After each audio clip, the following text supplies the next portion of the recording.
Monday Night Football against the Cincinnati Bengals is the perfect opportunity for the Denver Broncos to get right. How can they do it? We'll break it down here on today's episode, Locked On Broncos.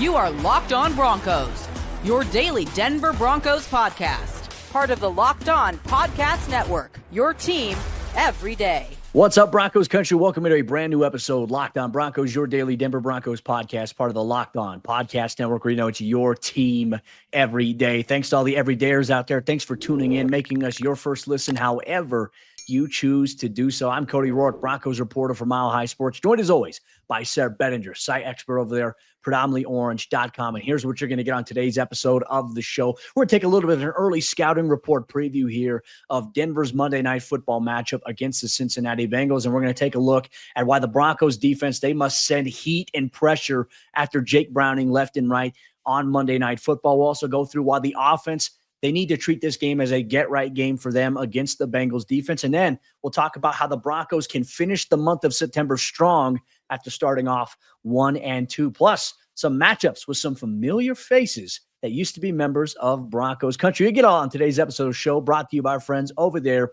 at FanDuel. And right now, new customers can bet just $5, and if your bet wins, you'll get $300 in bonus bets that you can use all throughout the app. Sayre, look, going back and watching the Bengals game this past week against the Minnesota Vikings, they got wham blasted, you name it. Insert any kind of dominant adjective that can describe that game there.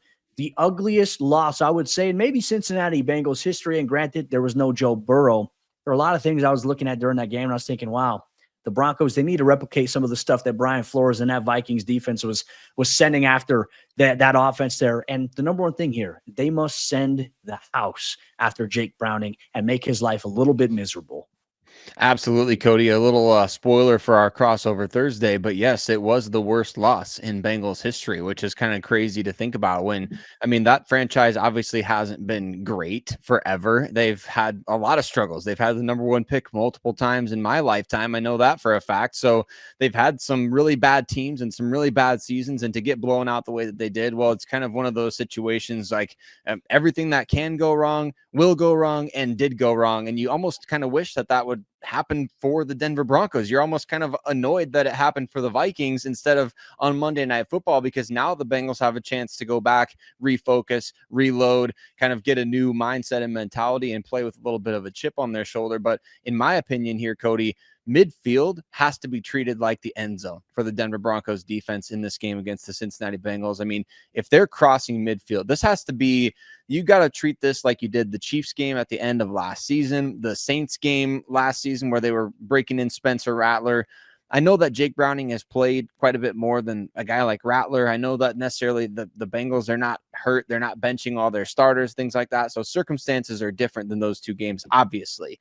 But for the Denver defense, you've got to be thinking to yourself, man, we have put this team in tough positions by too much bend, don't break. With a 50 has to be our drop dead spot for this. If the Bengals offense crosses the 50, man, we're going to count those and we're going to run, gassers or whatever it is at practice and say, hey, how many gassers do we have? They would let them pass midfield 3 times. So that's what I think. That's what I think when you talk about putting heat on the quarterback, don't let them get to midfield in this game. Yeah, it's going to be tough too. I mean, even though there's no Joe Burrow, right? There's still T. Higgins. There's still Jamar Chase. There's still Yosevas, Chase Brown. Mike Gesicki's still part of the team, but also former familiar face Noah Fant was a key addition for them in the offseason as well. This is still a dangerous Bengals team here. And Jake Browning, I mean, look, it's no secret for him of having experience with this offense, with being the starting quarterback in 2023 after Joe Burrow had yet another injury there. He finished that year as 4-3 as the starter, in that same system. And I'd argue they probably have a little bit more better playmakers across the board for him right now, but they haven't looked like that so far. They're trying to navigate what life is like without Joe Burrow right now, which is tough. When you lose your franchise quarterback to an injury, it's tough to overcome that. So let's take a look here at the scouting report here on Jake Browning. Now, obviously, we talked about his 4-3 record in 2023, but man, can we talk about his performance here in just 2 games? It is brutal if you're looking at it from a numbers perspective. In 2 games appearing as the QB, Jake Browning has been sacked 4 times. He has been picked off, Sayre, 5 times in 2 games. this is the perfect opportunity for the Broncos to not only add to their sack numbers this season.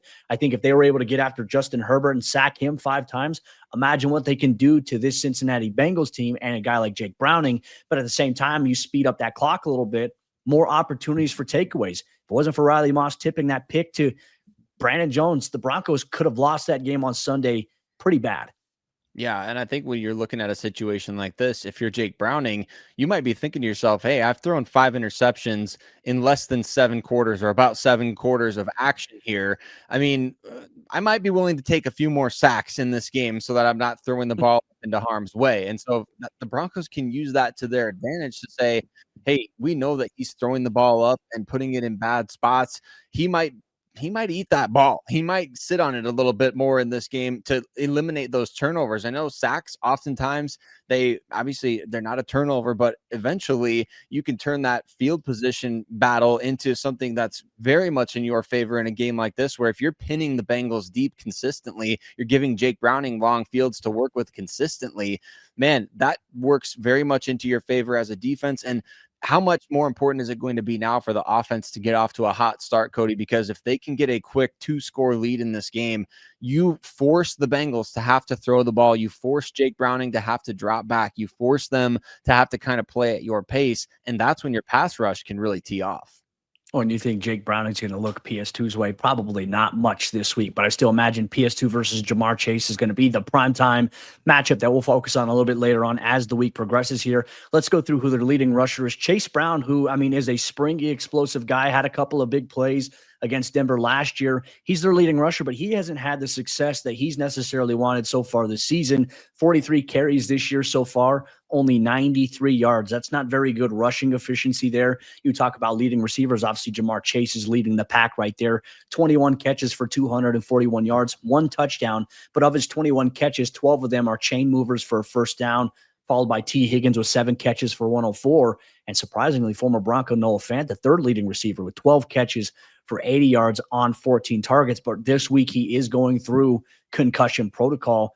So you can't worry. You got to worry about Mike Gesicki, who had 8 catches, almost 100 yards last year against Denver. So even though that right now the Bengals are down, this is a game where the Broncos simply can't overlook this Bengals team. Because look, Denver's not playing up to their standard. Neither are the Bengals, despite the injury there to Joe Burrow. Yeah, and keep in mind last year, the Broncos pass rush got to Joe Burrow quite a bit. That was a big reason why they were in the game in the first place. They sacked him a bunch of times, 7. and ultimately 7 times. So, yeah, that was one of their best games of the season in terms of getting to the quarterback. So, at this point, that's why we talk about the fact that you have to now keep them in front of midfield. That was the problem against Joe Burrow, is you're constantly letting them pass midfield, big play after big play, and you're doing this whole bend, don't break thing. I'm sick of that play, Cody. I'm sick of that. I don't want to see any sort of Monday night primetime version of the bend, don't break defense. I don't want to see a matinee on Sunday. I'm done with the bend, don't break stuff. Don't let these guys pass midfield. Let this be, like you said, a get-right confidence booster in all phases of the game, because the Broncos have not played a complimentary game of football at this point. They should be embarrassed about that. They should be embarrassed about the Colts having 2 guys win weekly awards. They should be embarrassed about blowing a late lead against the Los Angeles Chargers. This has to be the opportunity that they take, that they say, hey, we're going to prove to everybody that we can play complimentary football, and we're not going to let these guys past midfield. Like, I remember the Titans sort of a drama situation, right? I don't want them to gain another yard. You know what I'm saying? Like the coach says right there. So that's what this defense needs to take, that mentality going into this game against the Bengals. When you said that, I thought about Sunshine pointing at the coach, just giving him like that, the pointed index finger right there, man. Sayre should give locker room speeches here at this point, but I agree with you. The Broncos, they got to just bring it this week. No excuses. Play complimentary football for the first time this season, and that could give you a little bit of life to work out some things, because you got a short week, Monday night, then you got to turn around to go play an 11 a.m. Mountain Time kickoff game against the Philadelphia Eagles. Okay, that's going to be a tough matchup. So don't go into that game saying, we missed out on yet another opportunity. Seize the moment here. Broncos country, we still got a lot to break down. Hopefully the defense can get right, but can the offense find a way to get things going against this Bengals defense that is struggling right now to find their identity? We'll break that down and more here on today's episode, Locked On Broncos. Today's episode of Locked On Broncos is brought to you by friends over there at Mazda. And Mazda crafts cars for those who do more than simply move. From footwork to breathwork, athletes sweat all the details. Mazda brings the same intention with how we craft every single model. You can make everyday drives feel like anything but. From smooth handling to intuitive controls, with all-wheel drive standard in every crossover SUV, you can drive with confidence through almost any season. Like our players, we sweat every detail because when you make every move count, impossible becomes irrelevant. Mazda, move and be moved. The Denver Broncos offense has to be locked in from the very start on Monday night against the Cincinnati Bengals. How can they do it? Well, we're going to tell you exactly how they can do it on today's episode, Locked On Broncos. But Broncos Country, want to say quickly, thank you to all of you everyday listeners out there of Locked On Broncos. We appreciate you so much. If you haven't done so, take a couple seconds, hit subscribe if you wouldn't do so. We really appreciate you being part of the community here. Cody, let's talk about how the offense has to get right on Monday. I mean, they have scored 20 plus points in each game. I mean, if we grade on a little bit of a curve based on last year, right? I mean, the status at this point last season was dismal. I mean, they had the Buccaneers game, but other than that, they had really no success in the passing game. At this point a year ago, Bo Nix hadn't even thrown a touchdown pass. It's tough when you wanted to get off to a fast start that we haven't seen that.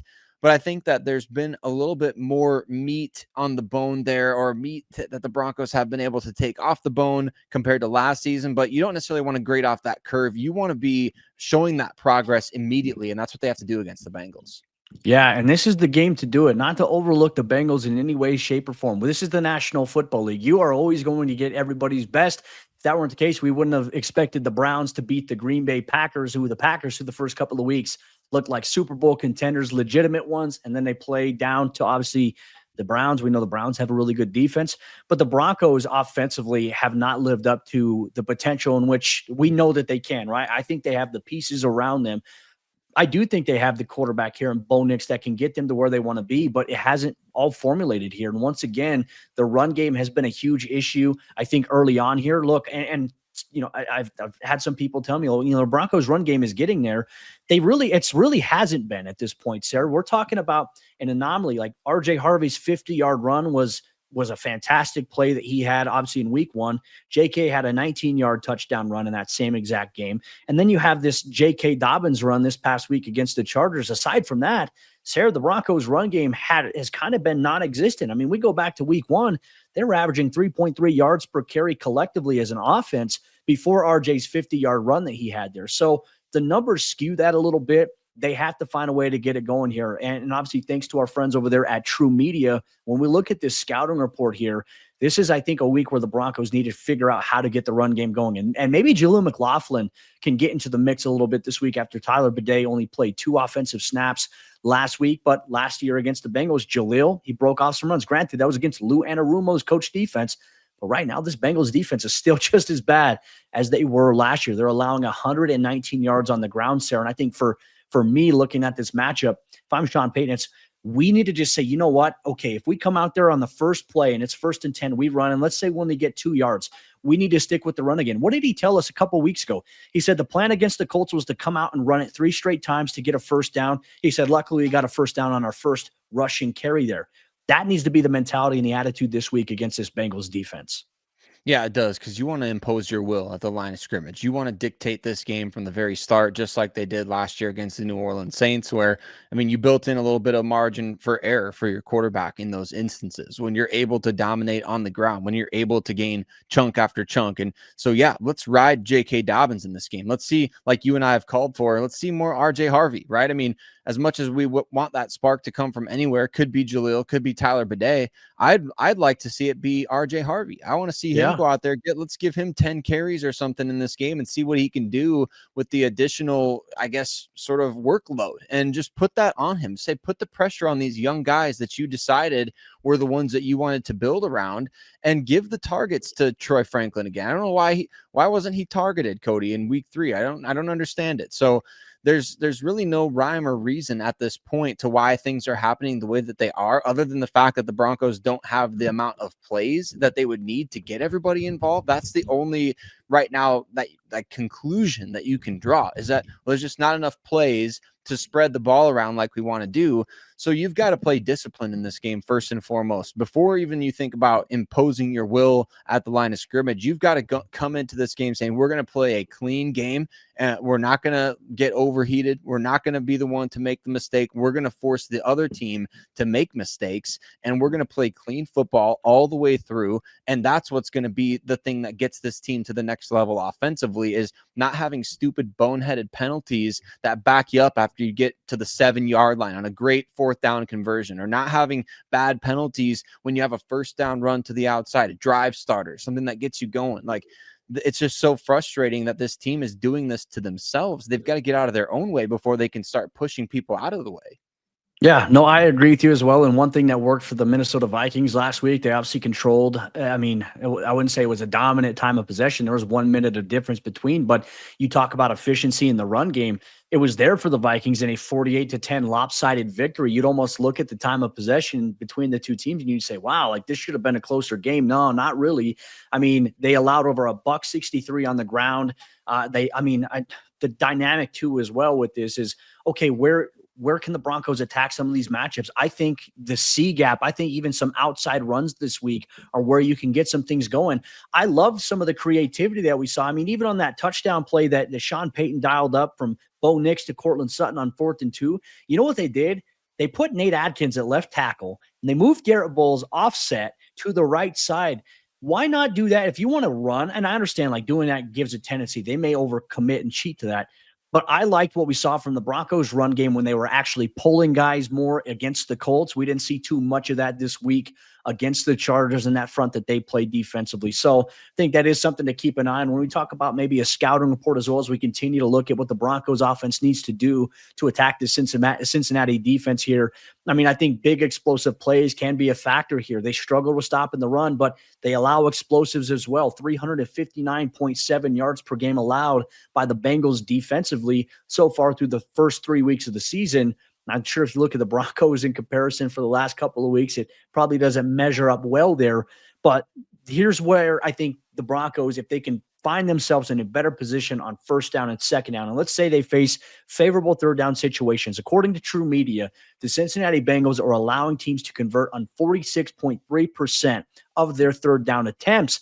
And what's even more exciting is if the Broncos can get to the red zone, the Bengals defense, they are allowing teams to score on 64.3% of their red zone attempts. Stats courtesy of our friends over there at True Media. So it's really simple. Get to the end zone and punch it in. That's what the Broncos need to do this week. I know it's cliche, but they have everything in front of them to attack this Bengals defense this week. And of course, who do you have to account for? You have to account for Trey Hendrickson, who's obviously got 2 sacks on the year in 3 games. Jordan Battle, their safety, I think is one guy you're going to have to watch out for if you are Bo Nix. But who do you think they're going to try to keep an eye on in this game in particular after last year's game, Sayre? You know, I think that everything is going to be hinged on Marvin Mims, really, in my opinion, after last year's game against the Bengals, right? He had all those big plays and was really a I don't know, defining moment for his career, where not only were they big plays, but they were clutch plays. I mean, they were huge for Marvin Mims to build his confidence as well. So that was a big game for him last year. I would love to see the Broncos. I know that we talk about the plays and this and that and the other. I want to see the playmakers getting opportunities. That's what we want to see. And I know that Bo missed some throws. Marvin could have had 2 touchdowns against the Chargers. So we could have been talking about Marvin already having his huge breakout game this season going into the Bengals game. So I think you need to kind of treat this against the Bengals as though Marvin did make those plays, because he was there. I mean, he did his job. I know he was called out for not running fast enough back in week 1, interception thrown by Bo Nix. Didn't do his job on that play. He did his job against the Chargers. And you know what? You got to treat it like he made those plays, because you have to build that confidence, go back to that well, because the plays were there to be made.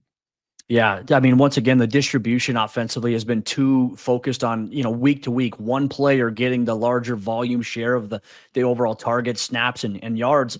you have to open this up a lot more here if the Broncos offense is ever going to take off. I mean, you can't just have it where you have one guy with 100 yards one week and your next leading receiver has 14. You're not going to win many games doing that. So can Sean Payton and the offense get on track this week on Monday Night Football? That is the big question here. But look, obviously Monday night is a very important game here for this Broncos team, and they must finish the month of September strong. And they have to face a former few familiar faces if they hope to do just that. We'll break it all down here on today's episode, Locked On Broncos.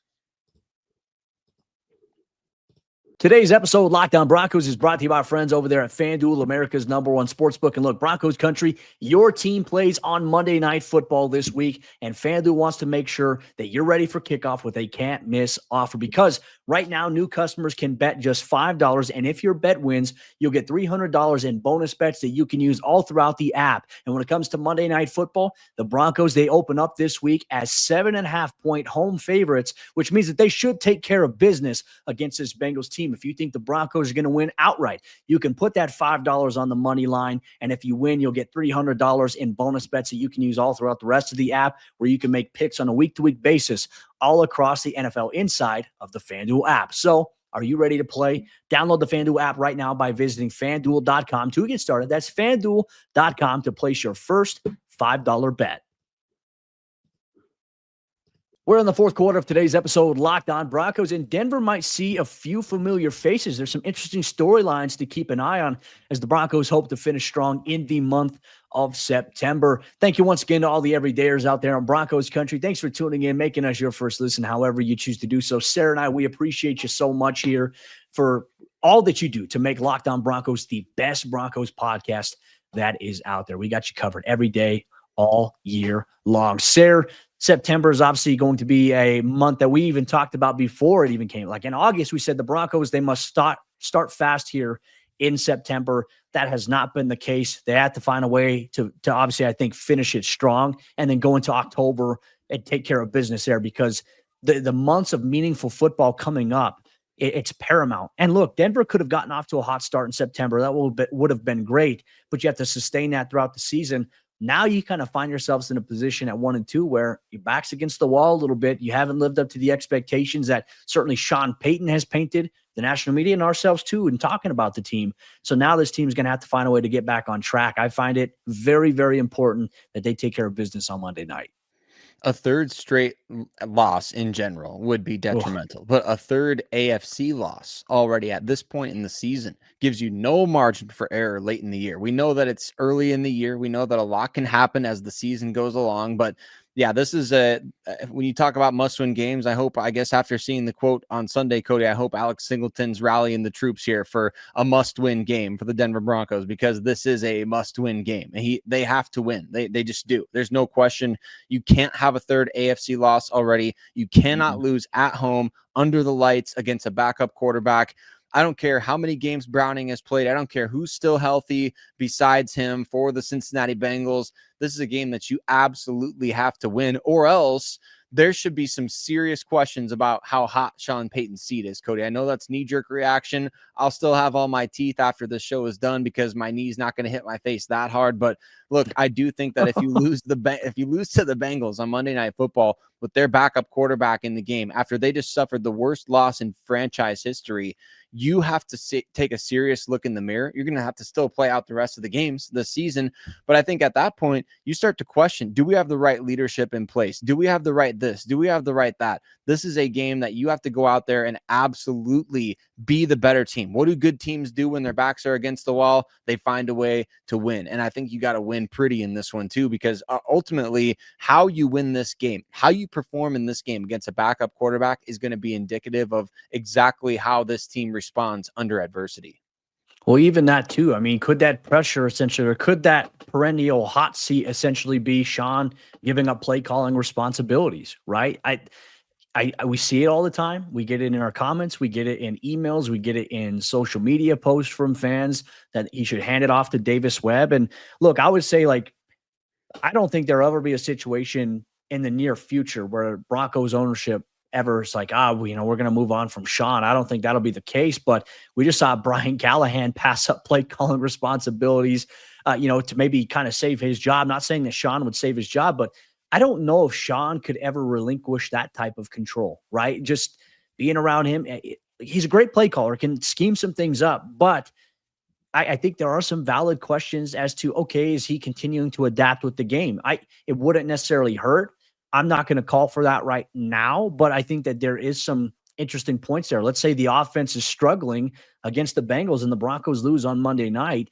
I think there are some probable questions that you should ask because the Bengals without Joe Burrow aren't a good team. Joe Burrow was the reason that team stayed afloat last year with how porous that historically bad defense was in Cincinnati, and not much has changed on that side. So if you can't get anything going against this Bengals defense of all defenses, then you might have to start looking at, are we doing too much? What is happening? Is there tunnel vision? I think these are all valid questions to ask at this point here. But also, I think maybe some things we should pay attention to in this game. Sayre, there's going to be this dynamic of several familiar faces facing off against their former teams. Dalton Risner, who signed late with the Bengals, there obviously spent some time here in the Mile High City. He suffered a calf injury in the game against the Vikings, so we don't know what his status is going to be until Monday. But that's the thing, like they have until Monday to kind of get right, to get to where they need to be for that game here. I find that interesting, but I also find the Noah Fant dynamic interesting. We know he's in concussion protocol, but if Jake Browning is putting together a little bit of a clunker here, we could see Brett Rippon step in at quarterback for the Bengals, which would just be a wild full circle turn of events. Yeah, what's the movie with, isn't it Matthew McConaughey in it, where it's like the ghost of girlfriend's past or something like that? I think that's what it's called. That's kind of what it's like here for the Broncos. Anytime, Dalton Risner and Noah Fant being on the same team, Cody, reminds me of that photo of the Broncos against the Houston Texans back in 2019 when we thought we had found the nucleus of this franchise going forward in that game against Houston. The Broncos, nobody thought they were going to win that game. They go on the road. They absolutely dominate that game. Drew Lock, great performance overall. Noah Fant had a big touchdown. Dalton Risner looked like he's going to be that 10-year starter that everybody thought that he could be. Those were simpler times, I guess, right at that point, right there where we went into the offseason feeling like they had something to build on going forward. So it's always interesting when former Broncos come back to Denver, obviously, but that's more than just a homecoming for the Broncos for Dalton, because he's a Colorado native as well. So, and with Noah Fant, that might be the best tight end the Broncos have had post Super Bowl 50 at this point, right? I think that's maybe fair to say. Yeah. What we've seen so far. So the Broncos traded him in the Russell Wilson deal. Russell's been benched by the New York Giants, Cody. We won't see him starting against the team barring injury. There's a lot going on right now with former Broncos. Obviously, they've gutted the roster, so they're scattered everywhere, right? But Russell, that news is interesting. Lots going on here in the NFL early in the season. Well, it's interesting too, because even Brett Rippon, as we mentioned, is on that team, and we know all about the Christmas Day debacle between he and Dalton Risner there, and Dalton was in the wrong completely in that whole situation there. So I always loved Rip, man. Rip was always one of my guys in the locker room, just a great human being, very, very smart football mind. Probably is going to have a tremendous coaching future. When he decides to step away, I wouldn't be surprised if he ends up one day coaching under Kevin O'Connell or any other bright mind that's kind of with that Shanahan tree a little bit here. But I just think a lot of dynamics to follow in this game here. I think the biggest thing, Sayre, we got to talk about is the get right, right? So if the Broncos are going to get right, what does that look like for them here on Monday night? Well, I think you've got to have a clean offensive operation, right? That's what we want to see. You don't want to be the exception to the rule for those stats that you mentioned about the Bengals, not only on third downs, but also once you get into the red zone. If they're allowing over 35% or nearly 35% or all but 35% of those red zone appearances to result in touchdowns, you don't want to be part of the 35%, right? You want to be part of the 65% and increase that percentage overall. So the offensive operation has to be clean. And then I think ultimately you treat the 50, like I said earlier, to circle it all back, you treat the 50 like that's the end zone. They cross the 50, man, you're running gassers at practice, right? So that's what the Broncos have to, the mentality is you got to come in and dominate. We need a 2018 Von Miller type quote this week, Cody. Remember when they go up against the Arizona Cardinals and he's like, we're going to kick their, what? That's the kind of mentality that you need to have if you're the Broncos right now, because the AFC is kind of wide open. Chiefs are 1-2, Ravens are 1-2. There's a lot of weird stuff going on right now. So you've got to be able to take advantage, get out of September with a win, get to October with a 2-2 record, and see what happens from there. If you would have said that the Chargers and the Colts would be undefeated and that the Ravens would have 1 win and 2 losses, the Chiefs would be 1 and 2 as well. I think if we would have said that was going to be on the what we looked in terms of the script initially at the beginning of the season, would have been like, no, you're crazy. That's absolutely ridiculous. No, I agree with you here. You don't want to be the exception to the rule here. Defensively, you need to just go out there and dominate. The goal last week against the Chargers was for the Broncos defensively to be better on first down. Simply, they were in a lot of those situations here, but third down was a little bit of an issue. They allowed the Chargers to convert on 8 of 17 third down attempts. That's ridiculous efficiency for Justin Herbert and that offense, and you will let some of those penalties kind of extend drives. This needs to be the cleanest game of football the Broncos have played, but it needs to be the most aggressive one we've seen from them defensively yet against this team.